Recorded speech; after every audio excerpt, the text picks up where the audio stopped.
BJP प्रवक्ता का रुख कर लेते हैं धनंजय गिरि जी। धनंजय गिरि जी, बाकी सब कुछ हो रहा है, जब आप ये कहते हैं कि 10 साल में हमने बहुत काम किया है और एक आपके पास रिपोर्ट कार्ड भी मौजूद है जो काम आपकी उपलब्धियां रही हैं, आप उन पर बात नहीं कर रहे हैं, विपक्ष यही कह रहा है।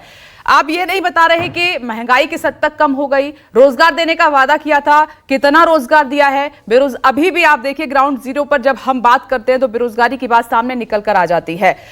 आप इन पर बात ना करके बाकी सब बातें कर रहे हैं, जैसे मंगलसूत्र आप ले आए, मुजरा बीच में ले आए, पीओके ले आए, एटम बॉम्ब ले आए, मुस्लिम आरक्षण लेकर आप बीच में आए हैं। इन सब से यह पता चल रहा है, जो कि विपक्ष भी कह रहा है, कि आप अब 10 साल में राजनीति के सबसे निचले स्तर की बात कर रहे हैं 2024 में। धनंजय गिरि जी। विपनेश जी, जो अभी राजीव जी कह रहे थे, ये पूरी तरह से चुनाव मोदी जी का सेंट्रिक है। क्यों?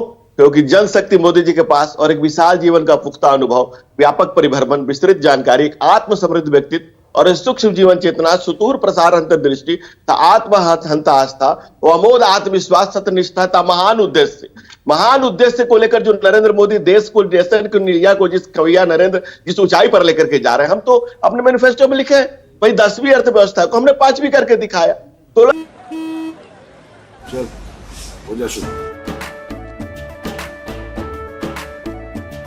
केसरिया से मन जोगी हुआ रे, दिल झूमे देखो पतवारा हुआ रे, दिल झूमे देखो पतवारा हुआ रे। हर पल मनाओ केसरी त्योहार। विमल बोलो जुबान केसरी।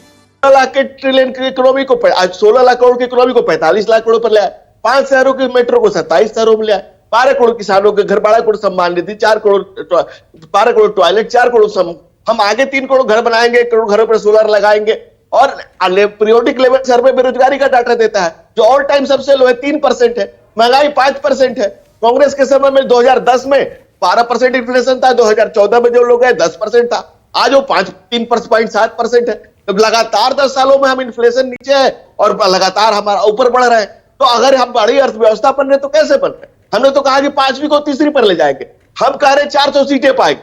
लोकतंत्र में के जमहूरियत में जनता के कदमों में सर झुकाकर कह रहे हैं। विपक्ष को दावा दम है तो कहते कि 40 सीटें पाएगा। क्या किसी दल ने दावा किया है? हमने कब किसी को मना किया कि 500 सीटें कहते?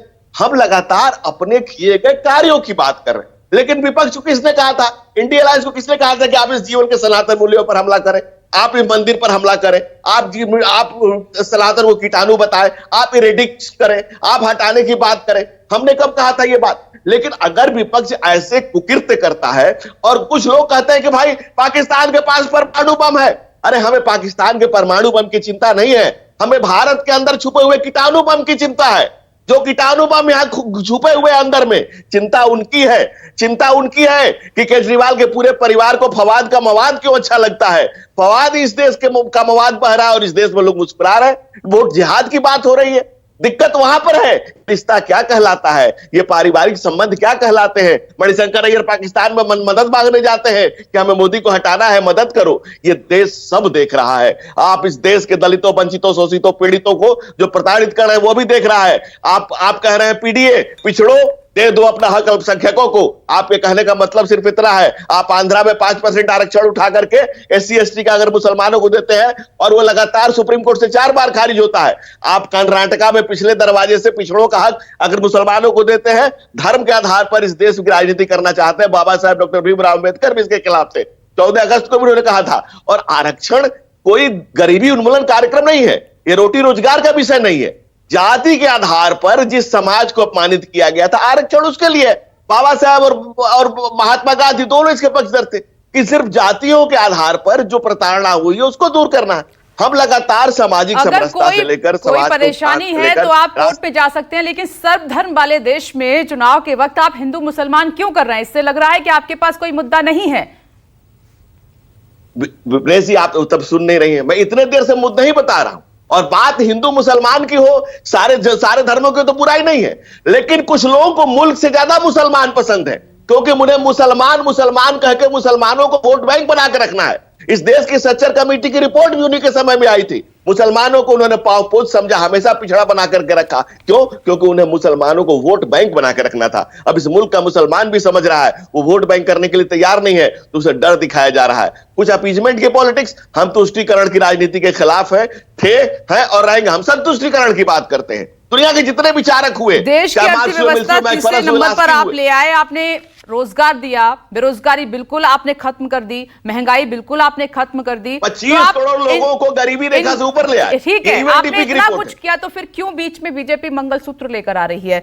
क्यों बीच में फिर मुजरा जैसे शब्दों का इस्तेमाल किया जा रहा है? क्यों आप पीओ के बार बार बीच में ले आते हैं? क्यों आप हिंदू मुसलमान बार बार करने लगते हैं? धनंजय गिरि जी, मुद्दों पर फिर बात कीजिए ना, जब मुद्दे आप गिना रहे हैं तो। विपनेश जी, हम तो मुद्दों पर ही बात कर रहे हैं। विपक्ष अगर हमसे हमारे विकास पे बात करने बैठे तो उसके पास कोई बात करने के लिए बचता ही नहीं है, तो विपक्ष वहां जाता है। विपक्ष कहता है कि इरिडिकेशन ऑफ हिंदू धर्म, इरिडिकेशन ऑफ सनातन धर्म, ये विपक्ष कहता है। जिन लोगों ने सवाल किया था जन्म की रघुराई का, उनको जवाब मिल रहा है इस देश की तरुणाई का। जब इस देश की तरुणाई रघुराई को स्थापित किया, मंदिर को देख करके उनको आवाज जो उनको खत्म कर रही है, तो उनको दिक्कत हो रही है। हम कह रहे हैं कि भाई आप क्यों पाकिस्तान क्यों आज आपके पक्ष में ट्वीट कर रहा है? पाकिस्तान में 4 साल से बजट पेश नहीं हुआ, जमहूरियत नाम की कोई चीज नहीं बची है। जो कल कश्मीर की बात करता था वो आज रोटी की बात कर रहा है। उनके यहाँ 4 साल से जमहूरियत भी नहीं बची है। आप क्या बात कर रहे हैं? हम लोगों ने जिस तरह से देश को स्ट्रेंथन किया है, चांद के दक्षिणी ध्रुव पर गए और सूरज से आंखें मिला करके बात कर रहे हैं। आज विक्रमादित्य के समान जिस शासन व्यवस्था को कायम किया जा रहा है, इस देश का आम जनगण डाल रहा है। आज पिछड़े का बेटा प्रधानमंत्री है तो लोगों को पच नहीं रहा है, तो विपक्ष गलत बातें कर रहा है, अलग अलग बातें कर रहा है। आप संविधान खत्म करके बात कर रहे हैं। आप संविधान को आपने लागू कब होने दिया? 70 साल से इस देश में जम्मू कश्मीर में दलितों को आरक्षण नहीं मिला। क्या किया आपने उसके लिए? आप तो पिछड़ों का हक मारते रहे, दलितों का हक मारते रहे। काका कालेकर की रिपोर्ट के खिलाफ तो पंडित नेहरू, राजीव गांधी ने पार्लियामेंट में भाषण दिया था मंडल आयोग की सिफारिशों के खिलाफ। हमने 85 सांसदों का समर्थन दिया, हमने सबसे पहले लागू किया। हम लगातार पिछड़ों के लिए काम करते रहे हैं। हमारे आज इस बार में लोकसभा में 42 ओबीसी के सांसद थे, 14 राज्यसभा में थे, 10 महिलाएं थी, हमारे 27 मंत्री ओबीसी के थे, 20 SC ST के थे।